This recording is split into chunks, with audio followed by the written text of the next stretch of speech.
Funika macho yako, sema Roho Mtakatifu, Roho Mtakatifu, Mungu ria hai, asante kwa asubuhi ya leo.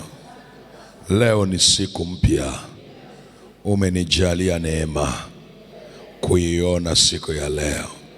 Ninakushukuru sana kwa neema hii Bwana.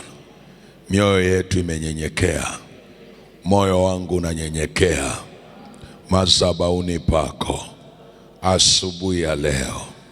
Roho Mtakatifu, karibu tena. Uwepo wako Bwana upate kudhihirika katikati yetu asubuhi ya leo. Tukuone wewe peke yako ukituhudumia, ukisema nasi, ukitupa mwongozo wa neno lako kwenye maisha yetu, katika jina la Yesu.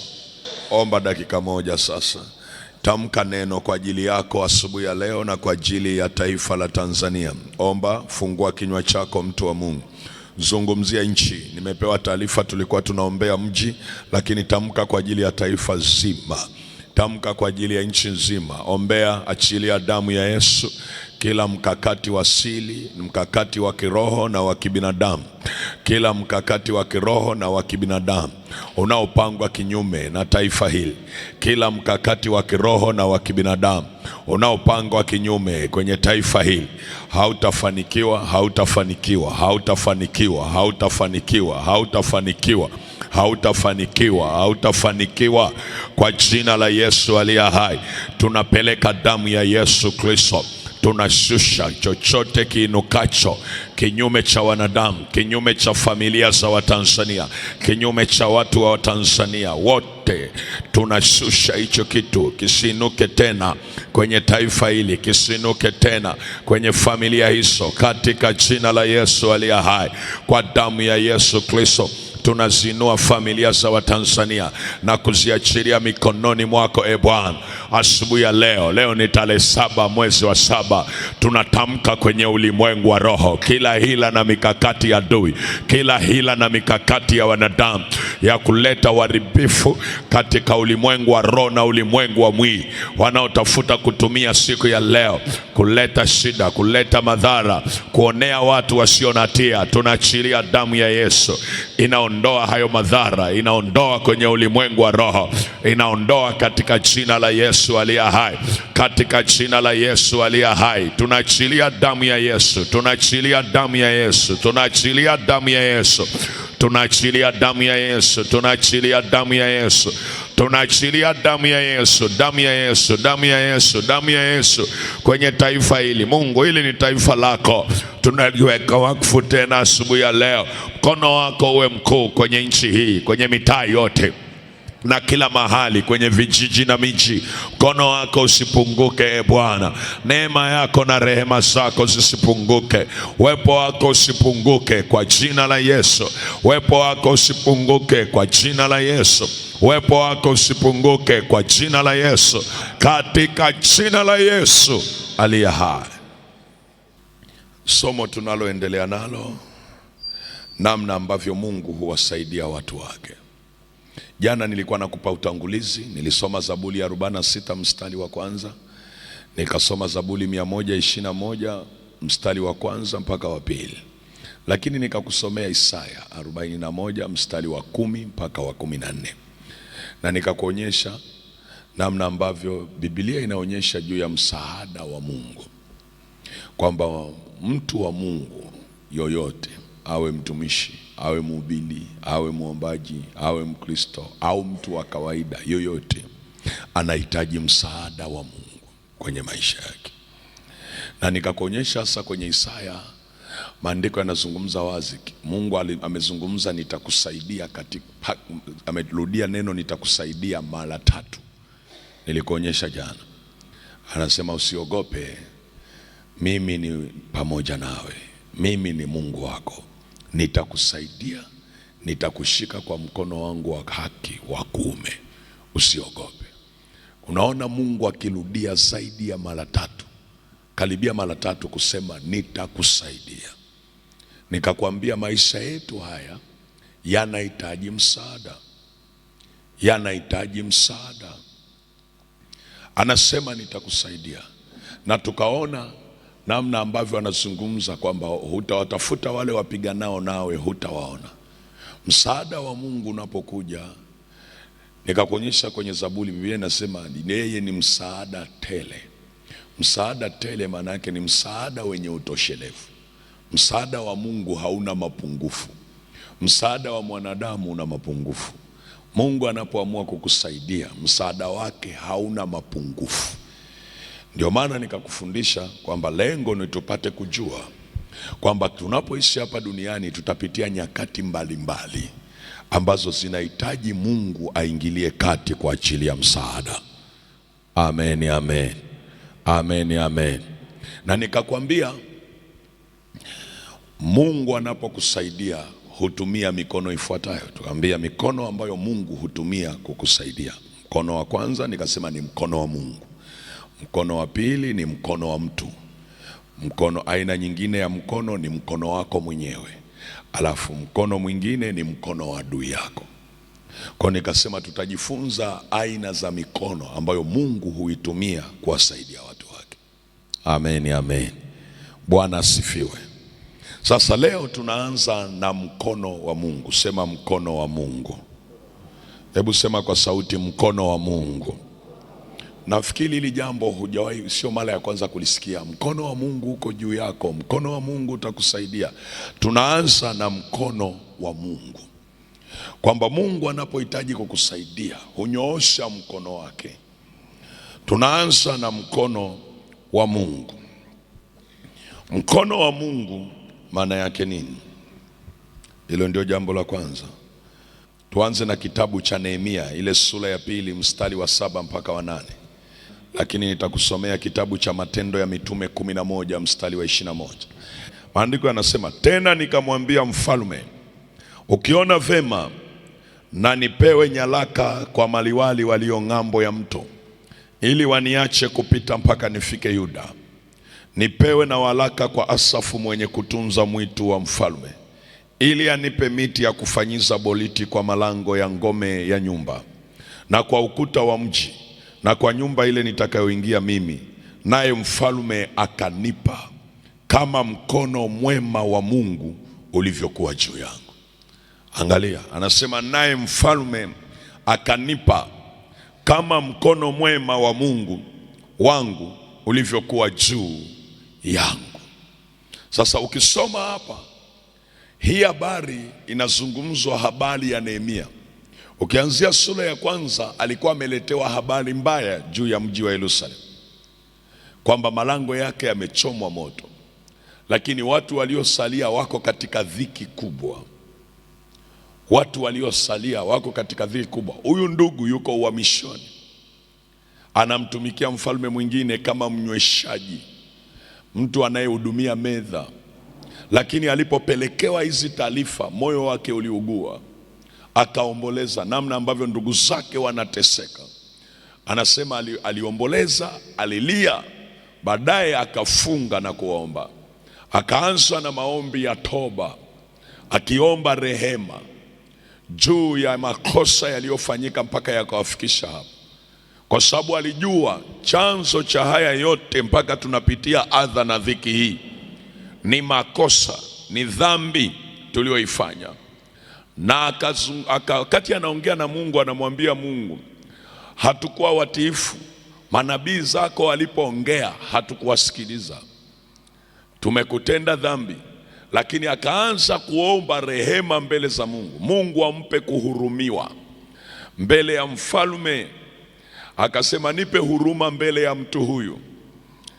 Manake huruma alizokuwa naomba ni huruma zinazofunua kibali cha Mungu juu ya mtu.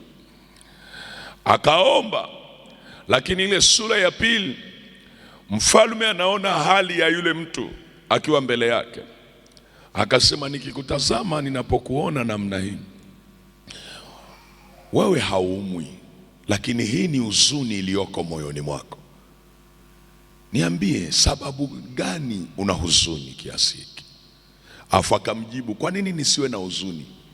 ikiwa mji wa kwetu, mji wetu umeteketezwa, umebomolewa na mageti yake yameteketezwa kwa moto, mahali pa makaburi ya baba zetu, kwa nini nisiwe na huzuni?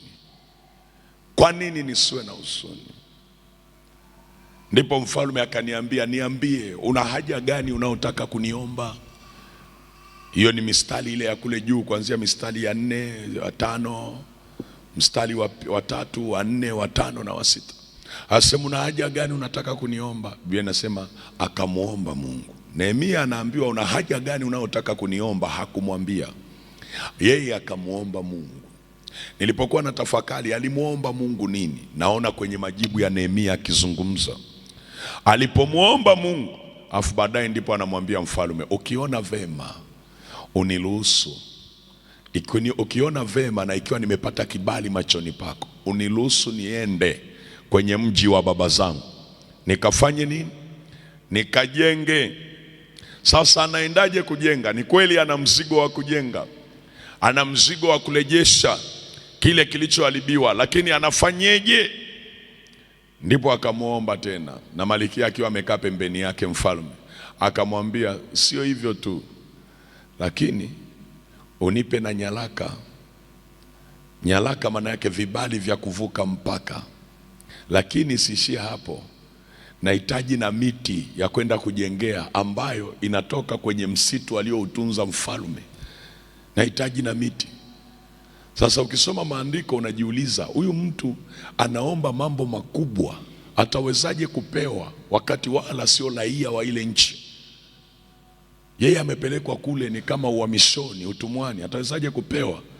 Nilipokuwa na tafakari, unagundua Mungu akitaka ujenge mahali, Mungu akitaka kukuinua mahali fulani ili kujenga kitu kwa ajili yake, eneo mojawapo atakalo kujalia ni kukupa kibali. Jina la Yesu libarikiwe. Jina la Yesu libarikiwe.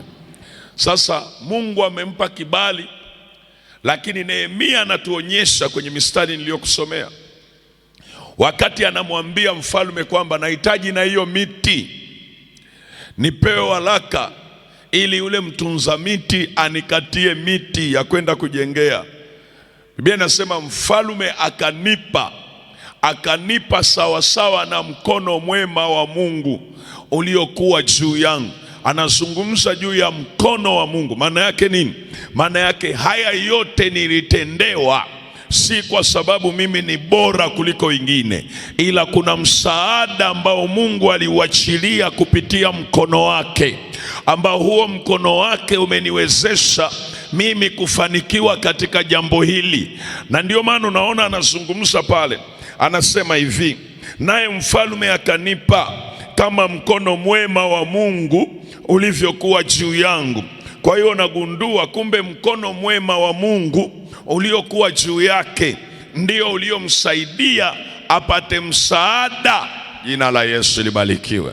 Maana yake kwa lugha nyingine, bila mkono wa Mungu Nehemia asingepewa alichopewa. Mnanielewa watu wa Mungu? Bila mkono wa Mungu kuna vitu huwezi pewa. Hata kama una watu unaofahamu, unasema nina connection, huwezi pewa. Ndio maana watu wanaishiaga kulia, anasema lakini nina watu wazito sana wanaonifahamu. Kwa nini hawatazami hali nilionayo? Wanatazameje? Mkono wa Mungu lazima uwe juu yako utakao wafanya watazame hali ulionayo. Jina la Yesu libarikiwe. Jina la Yesu libarikiwe. Unaweza kuishia kuumia. Biblia inasema mkono wa Mungu ulikuwa juu yangu, tena mkono wa Mungu ulio mwema. Kwa hiyo nikapewa. Kwa hiyo Nehemia anapata msaada kwa sababu ya mkono wa Mungu ulio juu yake. Sasa mkono wa Mungu ndio kitu gani hiki? Mungu anatumia mkono wake kumsaidia Nehemia. Nehemia aliomba, Mungu akaachilia mkono, na mpaka Nehemia akajua kabisa mkono wa Mungu uko juu yangu, sio bure. Mimi kuvuka hapa, kupata hivi, kufanikiwa hivi, ni mkono wa Mungu umenisaidia. Sasa mkono wa Mungu ni kitu gani? Angalia. Mkono wa Mungu ni mamlaka ya kiungu. Wazungu wanasema divine authority. Mamlaka ya kimungu inayojifunua katika nguvu za kiutendaji. Mkono wa Mungu ni mamlaka ya kiungu, divine authority, inayojifunua katika nguvu za kiutendaji. Unaweza ukawa na mamlaka ya kiungu kabisa na unatembea nayo, lakini isijifunue katika nguvu za kiutendaji. Mamlaka ya kiungu inapojifunua katika nguvu za kiutendaji, maana yake mkono wa Mungu umehusika.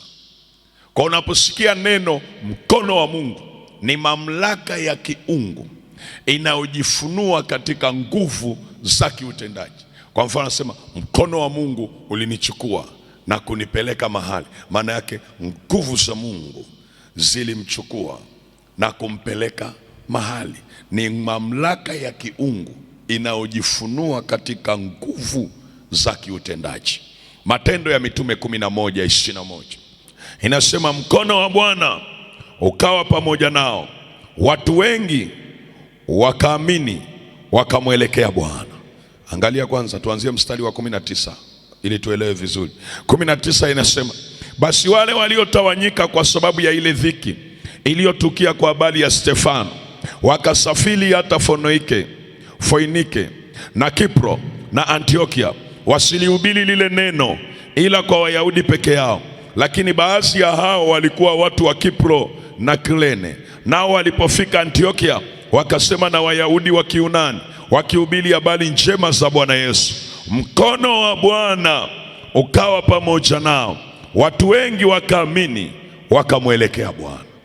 Hasa anazungumza hawa wapendwa, palipokuwa pametokea na adha katika kanisa. Kanisa linapitia mateso, watu wa kanisa wakatawanyika kila mahali. Kule walikotawanyika wanaenda huku na kule kwa sababu ya mateso yaliyokuwa yanatokea Yerusalemu. Wakiwa wametawanyika huko walikotawanyika, walikuendelea kuhubiri Injili, wakaendelea kuhubiri Injili. Na anataja, anasema wengine walikuwa walisafiri mpaka Foinike na Kipro na Antiokia. Anasema huko Antiokia na Kipro wasilihubiri neno ila kwa Wayahudi peke yao. Kwa walikuwa hawezi kuhubiri neno kwa watu wengine ila kwa Wayahudi. Anasema lakini baadhi ya watu wao walikuwa watu wa Kipro na Kirene, nao walipofika Antiokia wakasema na Wayahudi wa Kiunani, wakihubiri habari njema. Kwa hiyo wametawanyika, lakini wanahubiri habari njema. Sasa wakiwa wanahubiri, Biblia inasema mkono wa Bwana ulikuwa juu yao, mkono wa Bwana ulikuwa pamoja nao. Asema watu wengi wakaamini na kuokoka. Kumbe unajifunza nini? Mwinjilisti, mtumishi anaenda kuhubiri Injili, ameenda huko na kule ili watu waamini, ili watu waamini na kuokoka, lazima mkono wa Bwana uwe juu yake. Kwa hiyo mkono wa Bwana ulikuwa juu yao kufanya nini? Kuwasaidia kufanya kile ambacho Mungu amewapa kukifanya. Mkono wa Bwana ulikuwa juu yao kufanya nini? Ulikuwa pamoja nao kufanya nini? Kuwasaidia kutekeleza agizo ambalo Mungu amewapa. Na maandiko yanasema watu wengi wakaamini, watu wengi wakaamini. Sasa huu mkono wa Mungu ni nini? Maana yake nguvu za Mungu katika utendaji wake zilikuwa pamoja nao ili kulifunua lile neno walilobeba, liwafanye watu wabadilike na kumwamini Yesu aliye hai. Jina la Yesu libarikiwe. Au kwa lugha nyingine, maana yake ni mamlaka ya kiungu inayojifunua katika nguvu za Mungu za kiutendaji. Ulikuwa pamoja nao, ilikuwa pamoja nao ili kusababisha watu wengine waweze kuamini. Ndio maana sasa unaposema mkono wa Mungu unisaidie, mkono wa Mungu uwe juu yako, unaposikia mtumishi anakuombea mkono wa Mungu ukutoe mahali ulipofungwa, maana yake anazungumza nguvu za Mungu katika utendaji wake zijifunue kwenye maisha yako ili kukutoa mahali ulipokwama. Kwa hiyo Mungu anapotaka kumsaidia mtu, awe mtumishi wake, awe mtu wa kawaida, njia ya kwanza anatumia mikono yake. Anayoitumia kwanza ni mkono wake mwenyewe, na anapotumia mkono wake mwenyewe, maana yake anadhihirisha uwezo wake, nguvu zake, mamlaka yake. Yaani hapo hahitaji msaada wa mwanadamu, hapo ni Mungu mwenyewe anaingilia kati. Hapo hahitaji vikao vya mwanadamu wewe kusaidiwa, ni Mungu mwenyewe anaruhusu nguvu zake zikuvushe mahali ambapo wanadamu wasingeweza kukuvusha. Haleluya watu wa Mungu, haleluya watu wa Mungu. Wale wanaosoma maandiko watagundua siku moja kule Misri kulikuwa na mashindano kati ya mtu aliyetumwa na Mungu na wachawi. Akifanya hivi na wachawi wanafanya hivi. Alafu moyo wa Farao ulikuwa mgumu sana. Sasa siku moja likafanyika jambo. Lile jambo lilipofanyika, wachawi wakaitwa, wakasema na nyinyi fanyeni hili. Musa akafanya hili. Unajua wachawi walichosema? Wakamwambia mfalme, hii sio ya kawaida, hiki ni chanda cha Bwana. Hiki ni chanda cha Bwana. Ni kama wanasema hiki ni kidole cha nani? Cha Mungu. Wanasema hii sio kawaida. Maana yake nini? Wachawi wanatambua nguvu iliyosababisha lile tukio sio nguvu ya kawaida. Wakaishia kusema huyu sio Musa, hapa ni chanda cha Bwana. Yaani kuna mahali Mungu anafanyaga kitu, kikitokea watu wanaishia kusema hapana, huu sio upako wa mtumishi, hii sio nguvu ya mtumishi ambayo Mungu amempa. Huu ni mkono wa Mungu umekuja wenyewe kumsaidia mtu. Wangapi wamenielewa mpaka hapo? Na kutofautisha juu ya mkono wa Mungu unapoingia kazini na Mungu anapomtumia mtu ni vitu viwili tofauti. Mungu anapoingia mwenyewe kazini, kama alivyo wa milele, vitu vyake anavifanya katika hali ya umilele kwenye maisha ya mtu.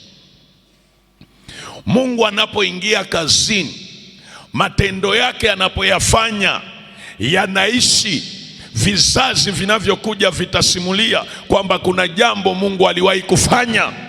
Ndio maana ukisoma kwenye Biblia, Baali ya Shamu ilipasuka, mpaka leo tunasema hizo habari kwamba Mungu alifanya.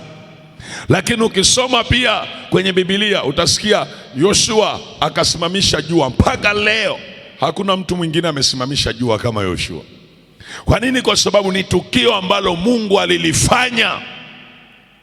Haleluya watu wa Mungu, haleluya watu wa Mungu, haleluya watu wa Mungu, haleluya watu wa Mungu. Kwa hiyo mkono wa Mungu unapokuwa juu yako, maana yake mamlaka ya kimungu iko juu yako katika utendaji wa nguvu zake. Na ndio maana mtu mkono wa Mungu kisha ingilia kati kwenye maisha yake ili kumsaidia. Mungu anapoachilia msaada, haijalishi huyu mtu yuko kwenye hali gani, haijalishi huyu mtu yuko kwenye vita gani, haijalishi huyu mtu maadui wanaomzunguka wamemshinda kiasi gani, kwa sababu hakuna aliyewahi kupigana na Mungu akashinda, kwa kuwa Mungu ndiye Mungu mwenye nguvu. Ndio maana yeye ana mamlaka ya juu kabisa, ambaye hakuna anayeweza akatoa hoja na akamshinda Mungu. Yeye wakati wote amekuwa mshindi, kwa sababu yeye ni zaidi ya mshindi, kwa sababu yeye hashindani na vitu. Akiagiza yamekuwa, akizungumza yamekuwa, akinyosha mkono wake yamekuwa. Ndio maana ninapokufundisha namna ambavyo Mungu husaidia watu wake, lazima uwe na ufahamu kwamba ninaposema nahitaji mkono wa Mungu kwenye biashara, ninaposema nahitaji mkono wa Mungu kwenye afya yangu, ninaposema nahitaji mkono wa Mungu kwenye uchumi, ninaposema nahitaji mkono wa Mungu kwenye utumishi wangu, ninaposema nahitaji mkono wa Mungu kwenye ndoa, maana yake nini? Maana yake unataka Mungu adhihirishe mamlaka yake katika utendaji wa nguvu zake kwenye mapito unayoyapitia. Haleluya, haleluya. Sasa kumbe mkono wa Mungu unaweza, moja, kuleta msaada wa kukufanikisha kwenye jambo ambalo Mungu anataka ulifanye. Lakini 2, kuleta msaada wa kupata vitu ambavyo wewe usingeweza kuvipata kwa nguvu zako. Lakini 3, kuleta wokovu au kuleta msaada wa kukuokoa mahali ambapo ungeweza kuangamizwa na adui zako. Lakini 4, mkono wa Mungu unapotumika kuleta msaada kwenye maisha yako, mkono wa Mungu unakuja kukuinua mahali ambapo hakuna kitu kingeweza kukuinua. Hakuna uzoefu, hakuna elimu, hakuna watu, connection zingeweza kukusaidia. Mkono wa Mungu huwa unaleta msaada wa Mungu kukuinua. Ndio maana nitakuonyesha hii mifano miwili ambayo nimezungumza. Ya kwanza, mambo mawili ya kwanza nimeshayasema kwenye Biblia. Wale watu walipokuwa wanahubiri Injili, manake Mungu amewapa, mkono wa Mungu ulikuwa pamoja nao. Lakini nimekuonyesha wakati pia ninasoma juu ya Nehemia kwamba Nehemia alipewa vitu na mfalme kwa sababu mkono wa Mungu ulikuwa juu yake. Alipewa vitu ambavyo hana sifa ya kupewa, ni kwa sababu mkono wa Mungu ulikuwa juu yake. Lakini jambo la 3 nimekwambia, mkono wa Mungu unakuokoa na maadui. Nimezungumza juu ya Nehemia, nimezungumza juu ya Ezra 8. Ezra 8:31 anasema, ndipo tukasafiri toka mtoni Ahava siku ya 12 mwezi wa kwanza ili kwenda Yerusalemu, na mkono wa Mungu ulikuwa pamoja nasi, akatuokoa na mkono wa adui na mtu mwenye kutuvizia njiani. Umeona hiyo sentence? Asema wao wanasafiri, lakini mkono wa Mungu ulikuwa pamoja nao. Alafu angalia, hasemi mkono ukatuokoa. Anasemaje hapo? Anasema mkono wa Bwana ulikuwa pamoja nasi. Alafu anasemaje? Akatuokoa. Nani akatuokoa? Mungu akatuokoa. Maana yake Mungu alitumia mkono wake ulio pamoja nasi akatuokoa. Hasemi ukatuokoa, hasemi mkono ukatuokoa, anasema Mungu akatuokoa. Haleluya, watu wa Mungu. Hasemi mkono, maana yake Mungu alitumia mkono wake kutuokoa na mkono wa adui. Maana yake hapo unaona kwenye kitabu cha Ezra kuna mkono wa Mungu, lakini kuna mkono wa adui. Kuna mkono wa Mungu, lakini kuna mkono wa adui. Nilikuwa nasoma kwenye Matendo ya Mitume ile 12. Biblia inazungumza wakati Petro ametoka gerezani. Anasema hakika Mungu ametuma malaika wake kuniokoa kwenye mikono ya Herode. Kwenye mikono ya Herode. Maana yake maamuzi ya Petro afanywe nini yalikuwa yamebaki mikononi mwa Herode. Sasa Mungu anamuokoa kwenye mikono ya Herode. Maana yake kuna vitu, kuna maisha ya watu yanaweza kushikiliwa kwenye mikono ya adui. Kuna vitu kwa maisha ya watu, kuna uchumi wa watu unaweza kamatwa na mikono ya adui. Hasa Mungu anachofanyaga akitaka kukutoa mahali ambapo wewe umejitahidi umeshindwa, anatumia mkono wake ulio pamoja na wewe ili kukutoa hapo. Ndio maana anasema mkono wa Bwana ulikuwa pamoja nasi, akatuokoa na mkono wa adui. Tukiwa njiani tunasafiri, mkono wa Bwana ulikuwa pamoja nasi. Watu wa Mungu nisikilize, unaweza ukakutana na mambo mengi. Yani hata saizi tunavyozungumza uko mwezi wa 7, mwezi wa kwanza mpaka sasa, kuna vitu umekutana navyo kwenye maisha, na saizi bado mwaka haujaisha, uko katikati ya mwaka. Ukitazama hivi unasema, Mungu wewe, malengo yangu ya mwaka huu yatakuwaje? Nitawezaje kuwa sawa? Kila mahali nimezungukwa na mambo mengi. Watoto ni wanaumwa, familia inapigwa, ukoo wangu kuna changamoto, sijui kwenye ndoa kuna vitu vimeinuka. Nimetumia akili, nimetumia uwezo wangu, nimeomba lakini sioni mpenyo. Mungu wewe, nafanyeje sasa kwa miezi 6 iliyobakia? Mtu akiwa amekaa kwenye maombi hayo, anasikia Roho Mtakatifu akimwambia, mkono wa Bwana ukiwa pamoja nawe, Mungu atakusaidia na kukuokoa. Maana yake nini? Usisafiri peke yako katika miezi iliyobaki, kama ambavyo akina Ezra walisema mkono wa Bwana ulikuwa pamoja nasi. Kwa hiyo hakikisha na wewe usimtake Mungu peke yake, hakikisha na mkono wake uko pamoja na wewe, ili Mungu atumie mkono wake kukuokoa na vitu usivyojua vimepangwa kwenye maisha yako ili kukuangamiza, na mambo yanayofanyika kwa siri ili kukuzuia. Mkono wa Bwana ukiwa pamoja na wewe, maana yake Mungu atautumia kukuokoa. Lakini jambo la mwisho nimesema, Mungu hutumia mkono wake kukuinua. Sema kuinuliwa. Na Mungu anapotumia mkono wake kukuinua, maana yake anakuja na tafsiri hii. Mkono wa Mungu ni uwepo wa Mungu unaofunua uwezo wa kimungu katika utendaji wake. Ni uwepo wa Mungu unaofunua uwezo wa kimungu katika utendaji wake. Na inamaliza hapo, Petro wa kwanza sura ya 5 mstari wa 6.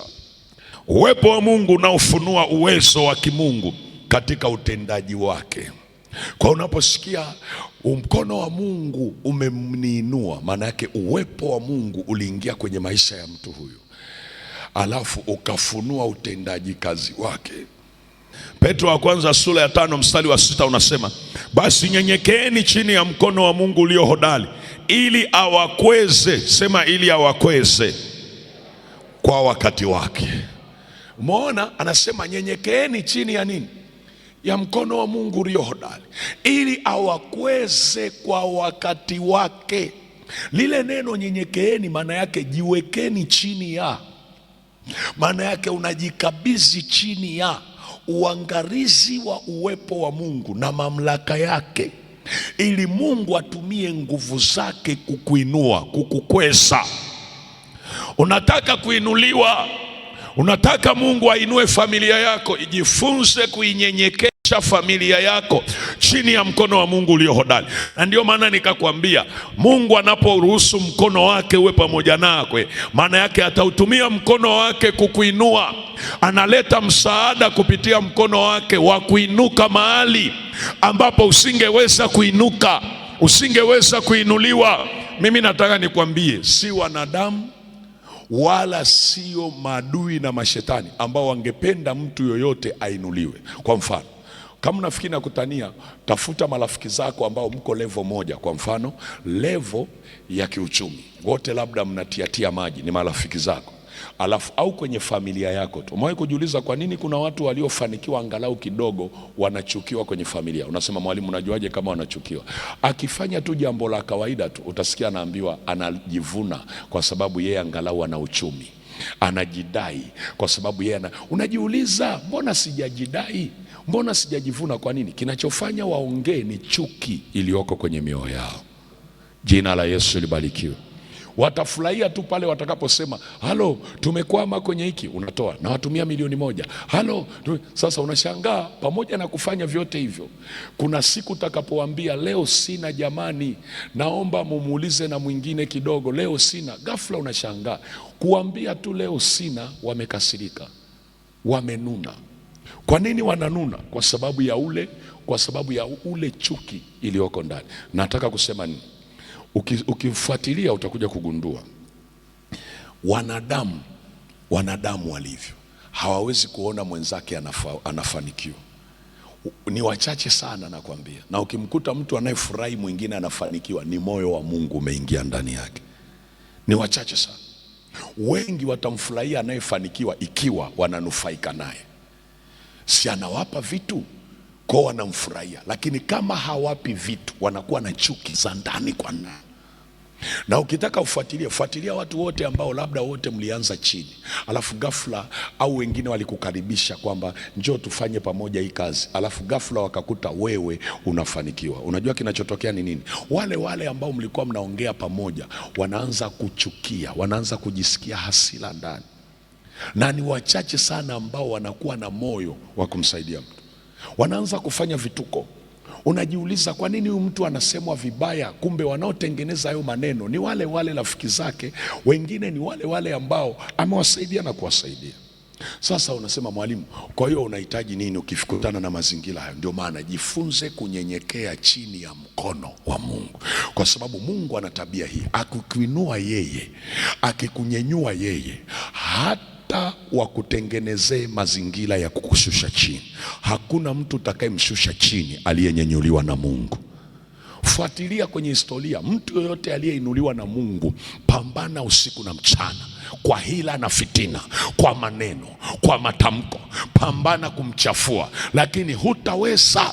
Utatengeneza hila, utatengeneza fitina, lakini kama aliyemnyenyua ni mkono wa Mungu umemwinua. Mkono wa Mungu umemwinua kiuchumi, mkono wa Mungu umemwinua kifamilia, mkono wa Mungu umemwinua kwenye eneo lolote, kwenye kilimo, kwenye nini. Utajaribu kutengeneza fitina, utajaribu kupigana naye, lakini ndugu yangu, vita yake huyo sio ya kwake. Unapopigana naye utaishia kupigana na Mungu wake aliyemnyenyua. Ndio maana anasema nyenyekeeni chini ya mkono wa Bwana ulio hodari, awakweze kwa wakati wake. Na mimi niko asubuhi ya leo kukuambia juu ya mkono wa Bwana, kwamba tunapoendelea kuishi, tunapoendelea kutembea katika mwaka 2026 na huu ni mwezi wa 7, jambo mojawapo, tegemea mkono wa Mungu kwenye maisha yako. Wanadamu wanaweza kukuinua leo, kesho wakakushusha. Wanadamu wanaweza kukusaidia leo, kesho wakakusema vibaya, lakini Mungu peke yake hanaga kigeugeu. Yeye akikunyenyua ni amekunyanyua, yeye akikuinua ni amekuinua, yeye akikusimika ni amekusimika, yeye akikuweka mahali ni amekuweka mahali. Hata ndugu uliozaliwa nao wapigane na wewe, wataishia kunungunika, lakini hawatafanya chochote. Kwa nini? Kwa sababu mkono wa Bwana ndio uliokufanya hivyo ulivyo. Kama unanielewa sema amen. Na asubuhi ya leo natamani ukamuombe Bwana kwamba mkono wako Mungu, kwa sababu tunapokuja kwenye ibada hizi tumetofautiana. Mwingine mambo yanayomhangaisha ni vita anayopigana nayo, vita ya siku nyingi. Mwambie Mungu, mkono wako unitetee. Mwingine mambo anayopitia ni kuendelea kuwa chini, kila akitamani kuinuka ainuki. Mwambie Bwana, najiweka chini ya mkono wako uninyenyue. Mungu ni mwaminifu, watu wa Mungu. Ndio maana nimekufundisha kwa muda mrefu jambo hili la mkono wa Bwana. Ukielewa na ukiomba sawasawa na ulivyoelewa, Mungu hata nyamaza kwa ajili yako. Jina la Yesu libarikiwe. Nasema Mungu hata nyamaza kwa ajili yako. Kama unanielewa sema amina. Nasema Mungu hata nyamaza kwa ajili yako, wala hata nyamaza kwa ajili ya uzao wako, wala hata nyamaza kwa ajili ya maisha yako. Simama kwa miguu yako, paza sauti yako, sema Mungu ria hai, katika jina la Yesu, katika jina la Yesu, katika jina la Yesu. Asante kwa asubuhi ya leo, asante kwa neno lako, asante kwa neno lako. Nimeinua mikono yangu, ishara ya kusalenda, ishara ya kunyenyekea madhabahuni pako. Asubuhi ya leo wewe umesema nami, wewe umenifundisha habari ya msaada unaoletwa na mkono wako. Asubuhi ya leo ninanyenyekea kwako, ninanyenyekea kwako. Neno lako linasema amelaniwa mtu yule amtegemeaye mwanadamu na kumfanya kuwa kinga ya maisha yake. Bwana, kwenye eneo lolote ambalo sikutegemea mkono wako, nikawategemea wanadamu, asubuhi ya leo ninaomba toba, ninaomba toba, ninaomba toba, ninaomba toba, ninaomba toba, ninaomba rehema, ninaomba rehema kwa damu ya Yesu, kwa damu ya Yesu, kwa damu ya Yesu.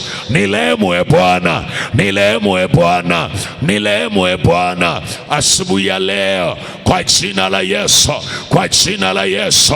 Ninahitaji mkono wako wenye kuokoa, wenye kuokoa familia yangu.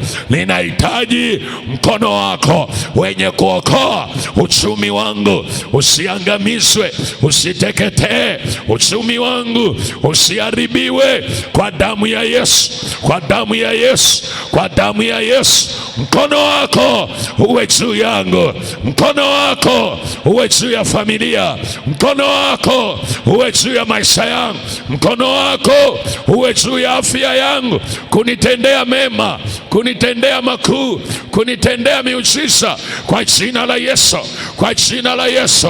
Wewe unajua vita yangu, Mungu ria hai. Wewe unajua maneno yanayosemwa kwa ajili yangu, kwa ajili ya familia, kwa ajili ya utumishi, kwa ajili ya kazi, kwa ajili ya uchumi ulionipa. Wewe unajua ninavyosemwa, ninavyoongelewa kwa ajili ya hali nilionayo. Wengine wananisalau kwa sababu hali yangu ni ya chini, hali yangu ni ya chini, hali yangu ni ya chini, hali yangu ni ya kawaida.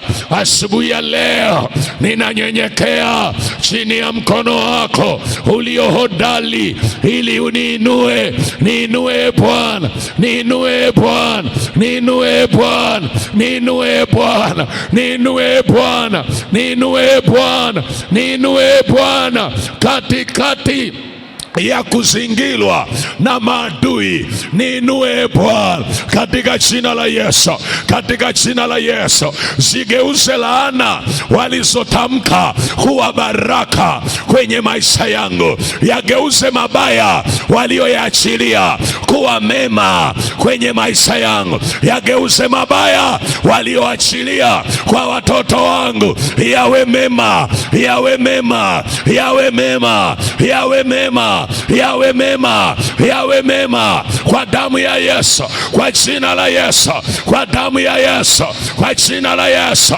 kwa damu ya Yesu, kwa jina la Yesu, kwa damu ya Yesu, kwa jina la Yesu. Yageuze matarajio yao walioyaachilia kwenye maisha yangu, hayo matarajio ya anguko langu, hayo matarajio ya uharibifu, hayo matarajio ya mauti, hayo matarajio ya kuangamizwa kwangu, hayo matarajio yao ya kufilisika kwangu, hayo matarajio yao ya kuharibikiwa kwangu, hayo matarajio yao ya kuniangamiza, yageuze Bwana, yageuze Bwana, yageuze Bwana, yageuze Bwana, yageuze Bwana, yageuze Bwana, yageuze Bwana, yageuze Bwana, yageuze, yageuze, yageuze, yageuze, yageuze, yageuze, yageuze, yageuze, yageuze, yageuze, yageuze, yageuze, yageuze kwa damu ya Yesu, kwa damu ya Yesu, kwa damu ya Yesu, kwa damu ya Yesu.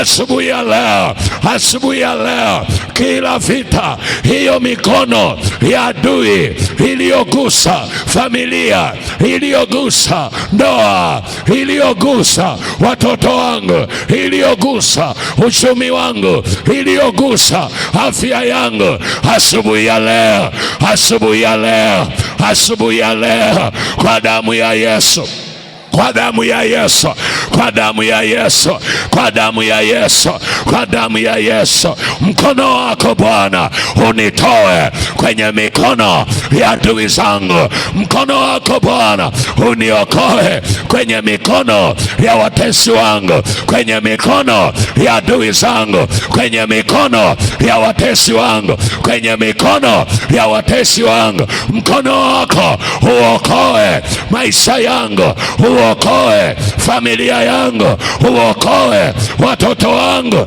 uokoe uchumi wangu asubuhi ya leo, kwa damu ya Yesu, kwa damu ya Yesu. Chochote ambacho adui amekiteka kwenye maisha yangu kinanyang'anywa kwenye mikono ya adui asubuhi ya leo, kwa damu ya Yesu, kwa damu ya Yesu, kwa damu ya Yesu, kwa damu ya Yesu. Nenda mbele za Bwana sasa. Fungua kinywa chako mbele za Bwana. Mkono wa Bwana uko juu yako. Fungua kinywa chako, fungua kinywa chako, fungua kinywa chako, fungua kinywa chako, fungua kinywa chako, fungua kinywa chako. Mahali unahitaji mkono wa Bwana, muite Mungu mahali hapo. Mwambie Bwana, achilia mkono wako. Kanorobo sana rapako rabasaya. Ndiyo, ndiyo, ndiyo, ndiyo.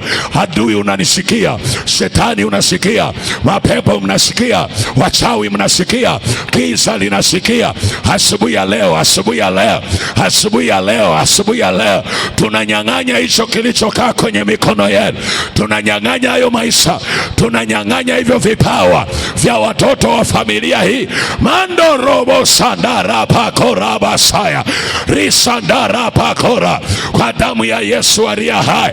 Huo uchumi, hiyo biashara, hicho kilimo kilichozofishwa, huo uchumi ulizofishwa, hiyo hali yako ya kuzuiliwa, mkono wa Bwana ukutoe hapo. Hiyo kalenda uliowekewa kwamba hautafanikiwa, kwamba hautainuka, Bwana akuinue sasa kwa mkono wake, kwa mkono wake, kwa mkono wake, kwa mkono wake, kwa mkono wake, kwa mkono wake. Kandarabo shandaraba korabasaya rimandarabasa, kwa damu ya Yesu Kristo. Kizazi changu kiinuke, kizazi changu kiinuke, kizazi changu kiinuke, watoto wangu wainuke. Nenda mbele za Bwana, waambie Mungu, mkono wako Bwana uinue familia yangu, hao waliozikwa na mapepo, hao waliofukiwa, vipawa vilivyofukiwa vya watoto wangu, katika jina la Yesu, kwenye familia yangu, kwenye uzao wangu, kwa jina la Yesu aliye hai. Ninaita mkono wa Bwana kunisaidia katikati ya madui, hao wanaonikasirikia, hao wanaopanga vita, hao wanaopanga hila, hao wanaosubiria anguko langu, hao wanaosubiria anguko langu. Sitaanguka, sitaanguka, sitaanguka, sitaanguka, kwa damu ya Yesu aliye hai. Sitashuka chini, kwa damu ya Yesu aliye hai. Kataa kushuka chini, kwa damu ya Yesu Kristo. Kataa hasara. Huu ni mwezi wa 7 unapoelekea. Kataa hasara. Hakuna hasara kwenye biashara yako, hakuna hasara kwenye familia yako, hakuna hasara kwenye uchumi wako, kwa damu ya Yesu.